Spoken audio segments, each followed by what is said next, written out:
Ayan, magandang araw, class. Yan, bago natin simulan ang ating bagong talakayan, ay mangyaring magkakaroon muna tayo ng isang panalangin na pangungunahan ni Binibining Maricar. Amen. Bago kayo umupo, ay mangyaring pakipulot ang inyong mga kalat sa inyong paligid, pakiayos ang inyong upuan, at umupo ng maayos. Ayan, kamusta naman kayong lahat sa araw na ito, class? Ayan, maganda kung maayos naman kayo. Batid kong marami kayong ginagawa ngayon. Ngunit gaya nga sa kasabihan, kapag may itinanim, may aanihin.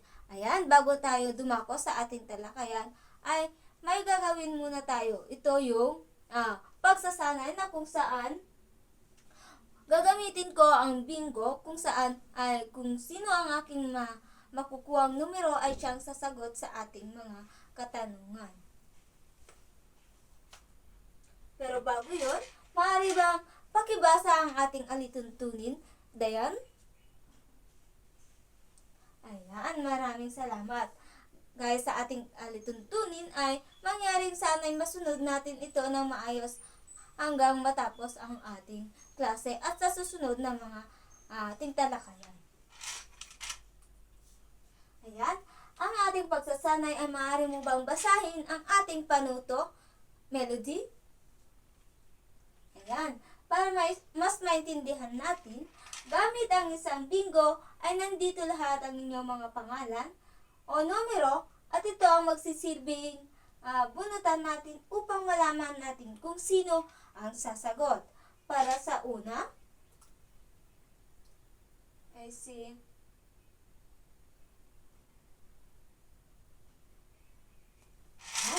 para sa una,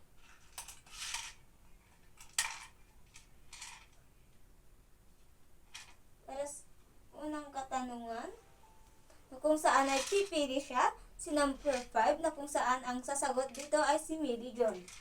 Ang kanyang napiling numero ay number 2, kaya ating tignan kung ano nga ba ang kanyang kasagutan. Ito ang iyong katanungan. Ang pag-ibig ay laging makasarili ayon sa mayakda. Tama ba o mali, Millie Joy? Ayan, tignan natin kung tama nga ba ang kanyang kasagutan. Ang kanyang kasagutan ay mali. Tignan natin. Ayan, tama nga siya. Para naman sa pangalawa, ang pipili ng kanyang katanungan ay si number 29, kung saan ay sasagot dito ay si Melody. Ayan, ang iyong numero ay number 4. Tignan natin ang iyong katanungan. Ang pag-ibig ay sinulat ni Emilio Jacinto. Ano ang iyong kasagutan? Tama nga ba ang kanyang kasagutan na tama? Tignan natin. Ayan, tama. Ang kanyang kasagutan ay tama. Ayan, para naman sa pangatlo ay si number 31, kung saan sasagot si Daisy Lynn. Ano ang iyong numero? Ang kanyang numero ay number 1. Ito ang iyong katanungan. Ang tunay na pag-ibig ay hindi naghangad ng kapalit. Tama nga ba o mali? Tignan natin kung tama ang kanyang kasagutan na tama. Ayan, tama. Para naman sa pang-apat na sasagot ay si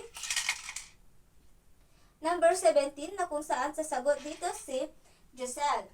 Giselle, maaari ka nang pumili ng iyong katanungan. Number 5, tignan natin. Ang iyong katanungan ay, ang mayakda ay kasapi ng katipunan. Tama ba o mali? Tignan natin, ang kanyang kasagutan ay tama. Tignan natin kung tama nga ba siya. Ayan, napakahusay. Para naman sa panghuli, na sasagot ay si number 4, na kung saan si Raisa. Ngayon, ay ang natitirang numero ay number 3. Tignan natin ang iyong katanungan. Ang iyong katanungan ay, ang sanaysay ay tumatalakay sa pag-ibig, sa kapwa at bayan. Tignan natin kung ano ang iyong sagot. Tama? Tignan natin kung tama nga ba siya. Ayan, napakahusay. Ayan. Batid kong may mga alam na kayo sa ating tatalakayin ngayon. Pero bago yon ay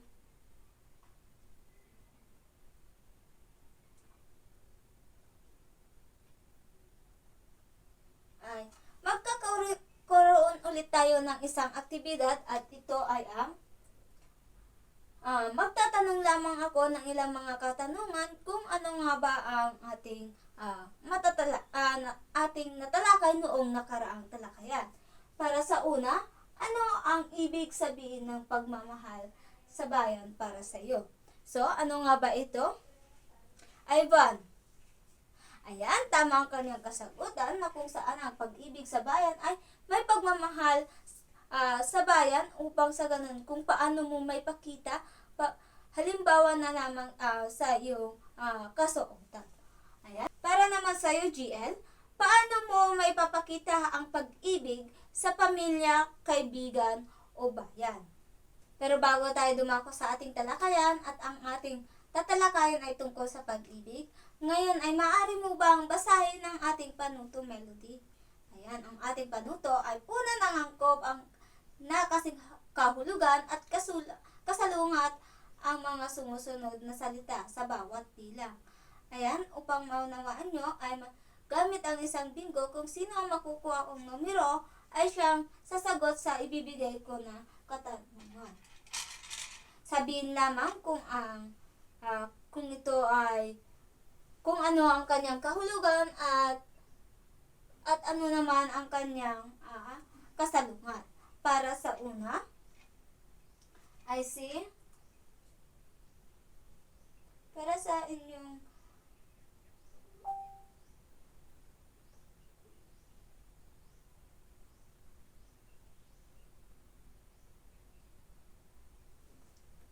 inyong unang sasagot ay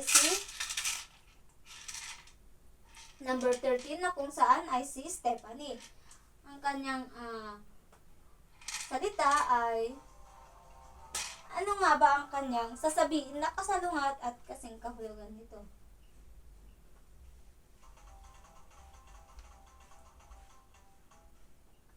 Ayan, Damayan.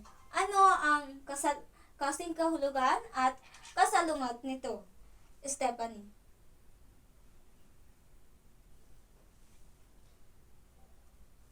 Ayan, na ang kasing kahulugan nito ay ang pagtutulungan at kasalungat naman nito ay ang pagkawatak-watak. Ayan, maraming salamat. At para naman sa pangalawa ay number 25 na kung saan ay Binibining Lancha. Para naman sa iyong salita ay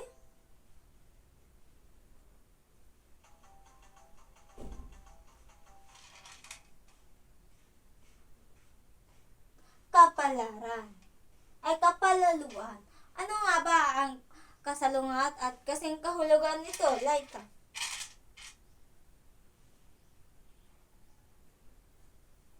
Ayan, na kung saan ang kanyang kasing kahulugan nito ay mayabang o mapagmataas. At ang kasalungat naman nito ay mapagkumbaba. Para naman sa huli ay ang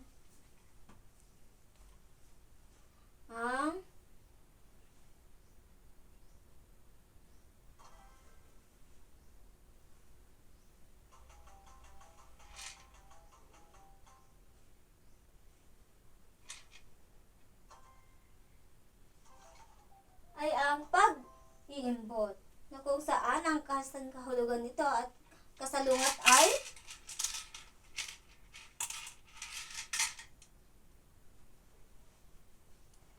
Krisha, mari mo bang sabihin kung ano ang kanyang kasalungat at kasing kahulugan nito?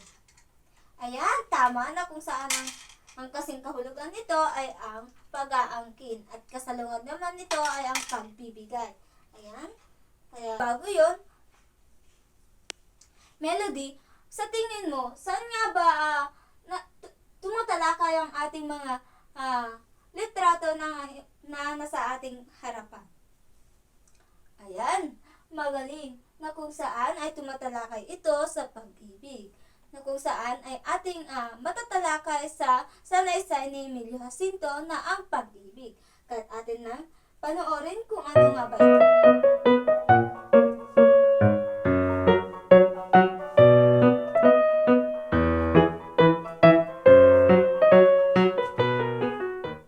Ang pag-ibig, isinulat ni Emilio Jacinto.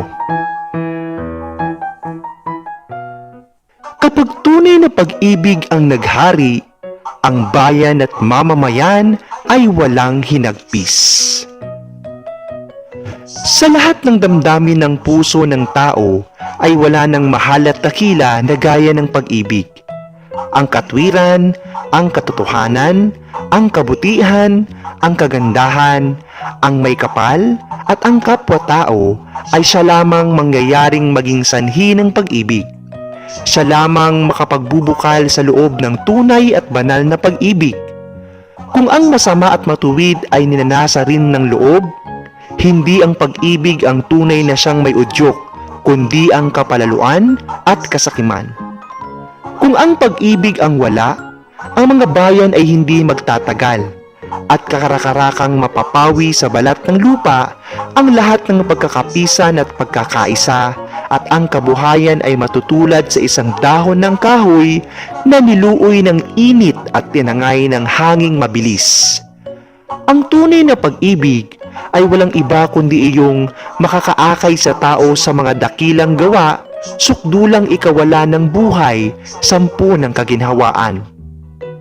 Ngunit ang kasakiman at katampalasanan ay nag-aanyo ring pag-ibig kung minsan, at kung magkagayon na ay libu-libong mararawal na kapakinabangan ang nakakapalit ng gapatak na pagkakawang gawa na nagiging tabing pamandin ng kalupitan at ng masakip na pag-iimbot. Sa aba ng mga bulag na isip na nanarahuyo sa ganitong pag-ibig. Ang pag-ibig wala na kundi ang pag-ibig na tanging binabalungan ng matatamis na alaala sa nagdaan at ng pag-asa naman sa darating. Sa malawak na dagat ng ating mga kahirapan at pagkadusta, ang pag-ibig ay siyang nagiging dahilan lamang kung kaya natin minamahal pa ang buhay. Kung ang magulang ay walang pag-ibig sa anak, sino ang magbabatang mag-iiwi sa mga sanggol? At mabubuhay naman kaya ang mga anak sa sarili lamang nila? Kung ang anak kaya naman ay walang pag-ibig sa magulang, sino ang magiging alalay at tungkod sa katandaan? Ang kamatayan ay lalo pang matamis kaysa buhay para sa matandang nangangatal ang tuhod at nanlalabo ang pagod ng mga mata ay wala nang malingapang mag-aakay at makakaaliw sa kanyang kahinaan. Ang pagkahabag sa ating mga kapwa na inilugmok ng sawing kapalaran hanggang sa tayo'y mahikayat na sila'y bahagian ng kaunting kaluwagan, ang ating pagtatanggol sa naaapi hanggang sa isa panganib at idamay natin ang ating buhay, ang pagkakawang gawa sa lahat kung tunay na umusbong sa puso, alin kaya ang pinagbubuhatan kundi ang pag-ibig? Ang tunay na pag-ibig ay walang ibubunga kundi ang tunay na ligaya at kaginhawaan. Kailan pamat sa pinsapin ang dusang pinapasan ng bayani at ang kanyang buhay ay nalipos ng karukhaan at dulungkot, ang dahilan ay sapagkat hindi ang tunay na pag-ibig ang nagahari kundi ang taksil na pita sa yamat bulaang karangalan. Sa aba ng mga bayang hindi pinamamahayan ng wagas at taimtim na pag-ibig, sa pag-ibig nunukal ang kinakailangang pagdadamayan at pagkakaisang magbibigay ng di maihahapay na lakas na kailangan sa pagsasanggalang ng matuwid. Sa aba ng bayang hindi pinamamahayan ng pag-ibig at binulag ng hamak na pansarili, ang masasama ay walang ibang ninanasa kundi ang ganitong kalagayan. Gumagawa ng daan tungo sa pag-aalitan, kaguluhan, pagtataniman at pagpapatayan sapagkat kinakailangan ng kanilang kasamaan. Ang hangarin nila ay mapagbukod-bukod ang mga mamamayan upang kung mahina na at tukha dahil sa pag-iiringan, sila ay makapagsasasa sa kanilang kahinaan at karupukan. O, sino ang nakapagsasaysay ng himalang gawa ng pag-ibig? Ang pagkakaisa na siyang kauna-unahang bunga niya ay isang lakas at kabuhayan at kung nagkakaisa na at nag-iibigan, ang lalong malaking hirap ay nagiging magaang pasanin at ang munting ligaya'y matimyas na nalalasap. Kung bakit nangyari ang ganito ay hindi matatalos ng mga pusong hindi nakadarama ng tunay na pag-ibig. At upang mapagkilalang magaling na ang pag-ibig ay siyang ang susi at mutya ng kapayapaan at ligaya. Ikaw na bumabasa nito, mapagnanakawan mo kaya o mapagdadayaan O matatampalasan mo kaya ang iyong ina't mga kapatid? Hindi, sapagkat sila'y iniibig at sa halip ay dadamayan mo ng iyong dugo at 10 ng buhay kung sila'y nakikitang inaapi ng iba. Gayon din naman, kung ang lahat ay mag-iibigan at magpapalagayang tunay ng magkakapatid, mawawala ang lahat ng mga pag-aapihan na nagbibigay ng madlang pasakit at di mabatang mga kapaitan. Kung ang pag-ibig sa kapwa ay wala, nilulunod ng malabis na pagsasarili ang magagandang akala. Ipapalagay na may tapat na nais at tatawaging marurunong at mabuting magparaan upang matamasa sa dagta ng iba. At ituturing na hangal yan yung marunong dumamay sa kipaghatian at pagkakaapi ng kanyang mga kapatid. Maling mga isip at ligaw na loob ang mamlambitan sa mga hirap ng tao na inaakalang walang katapusan. Sukat ang matutong magmahal at manariwang muli sa mga puso ang wagas na pag-ibig sa kapwa at ang tinatawag ng bayan ng hinagpis ay matutulad sa tunay na paraiso.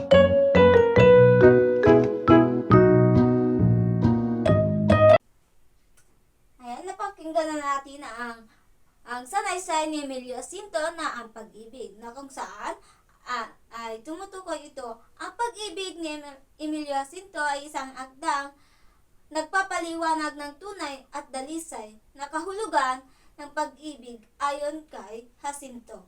Ang pag-ibig ay hindi pansarili, hindi mapagkunwari, at hindi naghahangad ng kapalit. Ito ay isang damdaming nag-uudyok sa tao na gumawa ng kabutihan, igalang ang kapwa at ialay ang sarili para sa bayan at sa kapakanan ng iba. Ipinapakita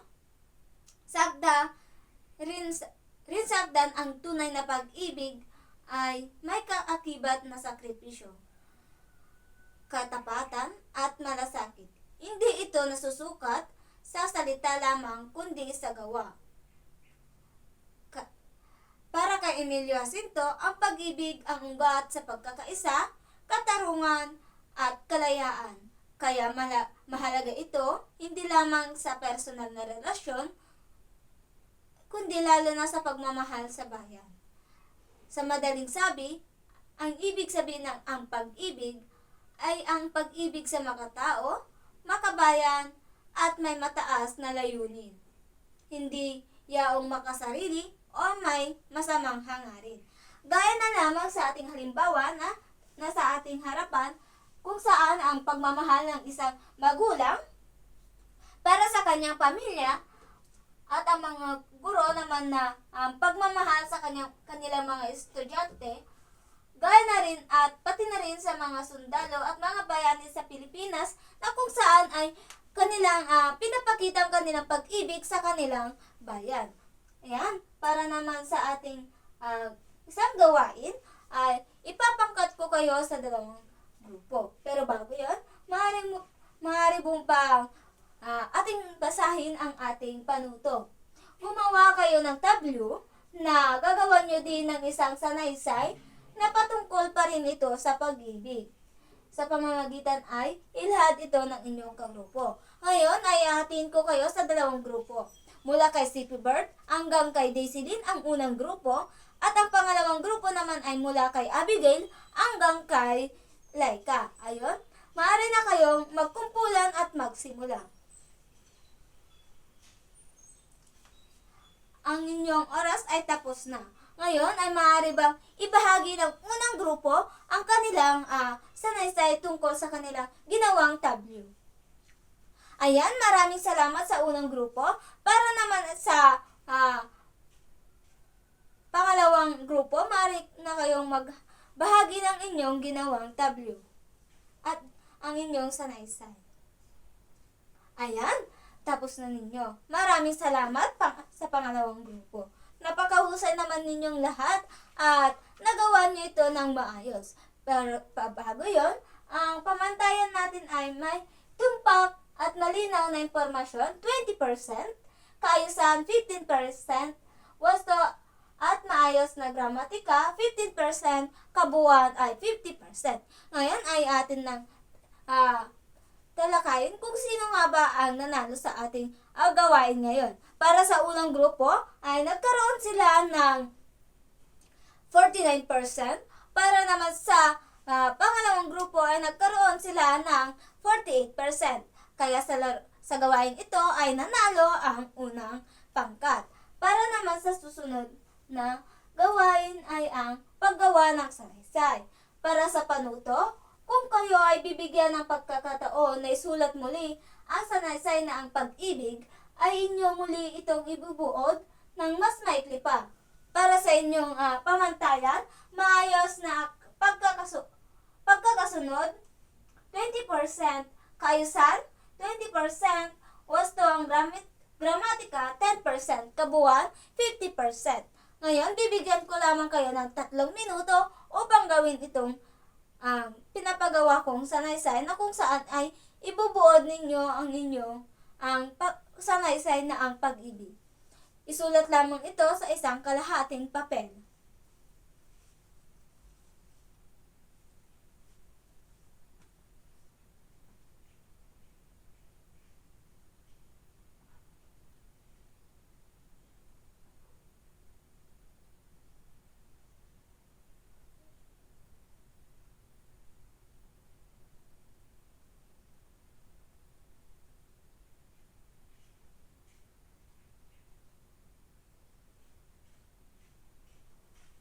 Ayan, tapos na ang inyong oras. Ang inyong mga papel ay maaari nyo nang ipaharap upang sa gayon ay kukunin ko mamaya sa inyong lahat.